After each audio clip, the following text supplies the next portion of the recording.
दोस्तों हार्दिक स्वागत व अभिनंदन करता हूं आप सभी का हमारे YouTube, फेसबुक और इंस्टाग्राम पर। और आज की वीडियो बहुत महत्वपूर्ण, रोचक, आनंदित, लाभप्रद रहने वाली है। क्योंकि जी हाँ, ये क्योंकि वर्ड इसलिए यूज़ किया है, 4 राशियों के लिए बनेगा भद्र नाम का महापुरुष राजयोग, जो कि बड़ा सुंदर, उत्तम, लाभदायक राजयोग होता है। और इस राजयोग की बदौलत आपके कार्य सिद्ध होंगे, वारे न्यारे होंगे, ऐसा ग्रह स्थिति कहती है। तो दोस्तों आज हम इसी विषय को आगे बढ़ाएंगे और आपको बताएंगे कि दिनांक 23 सितंबर को सुबह 10:10 पर भद्र नाम का महापुरुष राजयोग बनेगा और 10 अक्टूबर 2024 तक ये राजयोग रहेगा। और 10 अक्टूबर को सुबह 11:19 पर कन्या राशि से निकल के तुला राशि में बुध ग्रह चले जाएंगे। यानी कि 23 तारीख को सुबह 10 बजे से जो बुध ग्रह अपनी ही राशि के अंदर, कन्या राशि के अंदर आ रहे हैं, ये एक बड़ा शुभ समाचार आप सभी के लिए दिखाई पड़ता है, और कुछ विशेष 4 राशियों के लिए। तो सबसे पहले तो उन 4 राशियों की बात करूंगा जिनके लिए ये भद्र नाम का महापुरुष राजयोग बनेगा, और उसके बाद और विषयों पर चर्चा करेंगे कि और क्या क्या शुभ घटनाएं घटित हो सकती हैं। तो आइए वीडियो की शुरुआत करते हैं। और सबसे पहले आपसे एक विशेष आग्रह करूंगा, अगर आप हमारे चैनल पर नए हैं, आपने चैनल को सब्सक्राइब नहीं किया है तो ज़रूर करें, बेल आइकन के बटन को दबाएं, नोटिफिकेशन बार को दबाएं ताकि सारी इन्फॉर्मेशन आप तक पहुंच सके। और बुध बुध बड़े इंपॉर्टेंट ग्रह हैं एस्ट्रोलॉजी के अंदर। मैं इस ग्रह के रोल को सबसे ज़्यादा महत्व इसलिए देता हूं क्योंकि ये बुद्धि के कारक होते हैं। ये हमारे को एक अच्छी इंटेलिजेंस ही देते हैं, ये हमारे को एक अच्छा शोधकर्ता बनाते हैं, ये हमारे को चंचल स्वभाव देते हैं। अगर कुंडली के अंदर बुध अच्छा है तो एक बहुत बड़ा मेजर रिलीफ हमारे को मिलता है बुध ग्रह के द्वारा, क्योंकि बुध के द्वारा जो हमारी कार्यों की शीघ्रता होती है वो एकदम से बढ़ती है और शुभ रूप में बढ़ती है। तो पहले नंबर पर जिस राशि के बारे में चर्चा होना बहुत ज़रूरी हो जाता है, उस राशि का नाम रहेगा मिथुन। अब आप लोग ये सोच रहे होंगे कि आखिर मैंने मिथुन राशि को क्यों इंक्लूड किया। देखिए, मेरा मिथुन को इंक्लूड करने का जो सबसे महत्वपूर्ण रीज़न है वो ये, क्योंकि मिथुन राशि के स्वामी होते हैं बुध ग्रह। बुध ने कहा देखो मेरे पास इस राशि की जिम्मेदारी है, और बुध आपकी राशि के स्वामी होकर के, ध्यान से समझिएगा इस बात को, बुध आपकी राशि के स्वामी होकर के आपके 4th हाउस में ट्रांजिट करेंगे। और 4th हाउस होता है सुख साधन, प्रॉपर्टी, वाहन, ज़मीन, जायदाद, इन सब चीज़ों का होता है। तो बुध जैसे ग्रह का 4th हाउस में जाना और वहाँ पर ये भद्र महापुरुष राजयोग बनाना, सूर्य साथ में रहेंगे, बट जिस समय पर इनका ट्रांजिट होगा बुध का, उस टाइम बुध अस्त भी होंगे। यानी कि बुध को अपना फल देने में, अपना प्रॉपर रिजल्ट देने में दिक्कतें, परेशानियाँ फेस करनी पड़ सकती है। तो यहाँ मैं आपसे यही कहूँगा कि आप थोड़ा सा विशेष रूप से यहाँ पर बुध ग्रह का, यानी कि हरे रंग का रुमाल या हरे कपड़े जो हैं वो धारण आप कर सकते हैं, कॉम्बिनेशन में कर सकते हैं। गणेश जी की पूजा कर सकते हैं, हरी सब्जियां, हरे फल, इसका सेवन आप बढ़ा सकते हैं ताकि बुध को ताकत मिलती रहे। और 15 से लेकर के 20 डिग्री तक बुध ग्रह की ये मूल त्रिकोण राशि भी होती है, जो अपना कन्या राशि होती है। यानी कि जिस राशि में ये रहेंगे वो इनकी 15 से 20 डिग्री में जब के दौरान बुध होगा तो वो मूल त्रिकोण में होगा, और शुरुआती दौर में बुध जो है अपना कन्या राशि में रहते हुए आपको अच्छे अवसर प्रदान करेगा।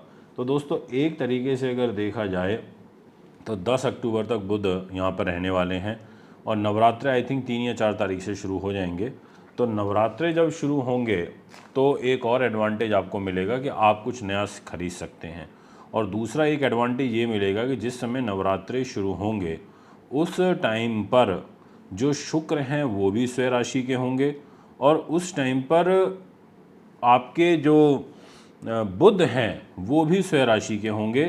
ये एक बहुत महत्वपूर्ण योग यहाँ पर दिखाई पड़ता है। यानी कि 3 अक्टूबर से लेकर और 10 अक्टूबर के बीच में 2 मित्र ग्रह, एक बुध और दूसरा शुक्र, इन 2 मित्र ग्रहों का शुभ प्रभाव आपकी लाइफ के अंदर देखने को मिलेगा।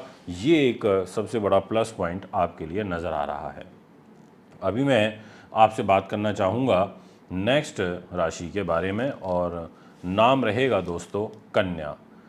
जितने भी जातक मुझे अभी एट प्रेजेंट कन्या के सुन रहे हैं, आपकी जो ग्रह स्थिति रहेगी ये भी बड़ी महत्वपूर्ण है। पर मैं पन्ना पहनने की सलाह तो दूंगा, टेम्परेरी दूंगा, नहीं तो मैं जो हरी चीज़ें मैंने बोला, हरे वस्त्र, हरा रूमाल, है ना, ये चीज़ मैं ज़रूर बोलूँगा। आप करें। आप गणेश जी की पूजा करने की सलाह मैं ज़रूर दूंगा, क्योंकि जो बुध ग्रह हैं वो अस्त भी रहेंगे, और जब कोई ग्रह अस्त भी होता है तो उसके फल में भी कमी आती है। तो जिस टाइम पीरियड में बुध स्वग्रही हो रहे हैं उस टाइम पीरियड में वो सूर्य केतु के साथ भी रहेंगे। तो अगर आप मेरी इस बात को मानते हैं तो मैं ये कहना चाहूँगा कि बुध को एक तो स्थान बल मिलेगा कन्या राशि में रह के, एक इनके लिए इनको द्वारा भद्र नाम का महापुरुष राजयोग बनेगा, और एक कैरियर के लॉर्ड होकर के आपके फर्स्ट हाउस में मान सम्मान के घर में ट्रांजिट करेंगे। इसका ये मतलब हो गया कि जो भी लोग बुध से संबंधित कार्य करते हैं, वो व्याख्याकर्ता हैं, वकील हैं, प्रोफेसर हैं, शिक्षक हैं, अध्यापक हैं, अकाउंटेंट हैं, कूटनीतिज्ञ का काम में काम करते हैं, पॉलिसी मेकर है, वैज्ञानिक हैं, ज्योतिषी हैं, पुस्तक विक्रेता हैं, अध्यापन लेखन का काम करते हैं, संपादन का काम करते हैं, इंजीनियरिंग की शाखा से जुड़े हुए हैं, शेयर बाज़ार में हैं, कंप्यूटर में हैं, ऐसे सब लोगों को बड़े अच्छे शुभ अवसर प्राप्त होते हुए नज़र आ रहे हैं। ये मैं आपसे कहना चाहता हूँ। तो यानी कि काफ़ी महत्वपूर्ण हो गया, आप इस समय का अच्छा खासा लाभ उठा सकते हैं कन्या राशि वालों।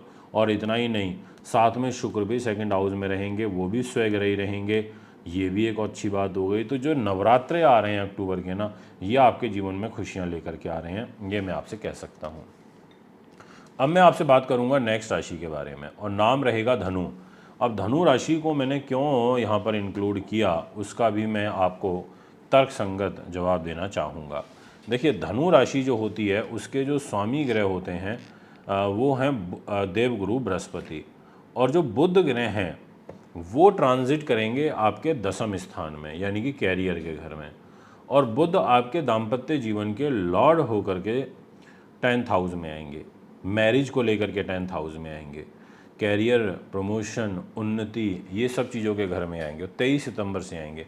बट उस समय पे क्योंकि अपना श्राद्ध चल रहे होंगे, तो इसलिए जो भी शुभ करने की सलाह मैं आपको दूंगा वो 3 से लेकर के और 10 अक्टूबर के बीच में देना चाहूँगा, क्योंकि वो टाइम बखूबी आपके लिए अच्छा रहेगा। इस टाइम पीरियड में आपकी पर्सनल लाइफ, आपका व्यापारिक पार्टनर, आपका दैनिक जीवन में एक व्यवहार, आपका कैरियर, आपके सरकार से जुड़े हुए कार्य, राज्य में प्रतिष्ठा, आपकी आजीविका के स्रोत, आपकी कार्य सिद्धि, ये सब चीज़ें यहाँ पर बहुतायत मात्रा के अंदर बढ़ेंगी। ये पॉजिटिव पॉइंट मुझे यहाँ पर नज़र आ रहा है कन्या राशि वालों के लिए, और ये समय बहुत ही ज़्यादा इम्पॉर्टेंट हो जाता है। अब आपसे बात करेंगे नेक्स्ट राशि की, और वो राशि जो नेक्स्ट रहेगी बड़ी महत्वपूर्ण राशि हो जाती है, और नाम रहेगा मीन। जितने भी जातक मुझे अभी मीन के सुन रहे हैं, आप भी बड़े ध्यान के साथ सुनना। मीन वालों, आपके 7th हाउस में बुध ग्रह का ट्रांजिट होगा। बेसिकली 7th हाउस में बुध का रहना, और वो भी स्वग्रही होकर के रहना, आपके सुख साधन, प्रॉपर्टी, वाहन, ज़मीन जायदाद का स्वामी होकर के रहना, ऐसे में ये आपके लिए काफ़ी शुभ परिस्थितियाँ निर्मित करते हैं। आपको एक नई दिशा देने का कार्य करेंगे। आपको प्रॉपर्टी रिलेटेड कार्यों में, लाइसेंसिंग रिलेटेड कार्यों में, आपको सुख सुविधाओं में इजाफा देने के दृष्टिकोण से, दाम्पत्य जीवन के लिए, आपके यात्राओं के लिए, लंबी दूरी की यात्राओं के लिए, दैनिक आय के लिए, वाद विवाद से, कलह कलेश से मुक्ति के लिए, इन सभी दृष्टिकोणों से बुध आपको सपोर्ट करेंगे। बट जिस समय बुध का ट्रांजिट होगा, बुध उस टाइम पर सूर्य केतु के साथ होंगे, अस्त भी हो जाएंगे। तो बुध को ताकत जरूर देनी होगी आपको। हो सके तो भी लगभग 29 अक्टूबर तक आप एक बुध का पन्ना भी धारण कर सकते हैं। चाहे बस नॉर्मल सस्ते भी पहन लोगे तो भी चलेगा, बस हरा रंग होगा, बॉडी पर टच होगा या गले में रहेगा तो अच्छा रहेगा, आपको उसके एडवांटेज ज़रूर मिलेंगे। अब मैं आपसे बात करना चाहता हूँ कि आखिर बुध ग्रह यहाँ पर 10 अक्टूबर तक रहने वाले हैं, तो आपको और क्या क्या चीज़ें यहाँ पर प्राप्त हो सकती हैं। एक तो उन लोगों को बहुत अच्छे लाभ मिल सकते हैं जो राजनीति से जुड़े हुए हैं, उनके जीवन में काफ़ी विशेष पॉजिटिव बदलाव देखे जाएंगे। दोस्तों, अगर आप भी कुंडली बनवाना, दिखवाना, पूजा पाठ, रत्न, रुद्राक्ष अच्छी क्वालिटी के लेना चाहते हैं, आप हमें संपर्क कर सकते हैं। नमस्कार।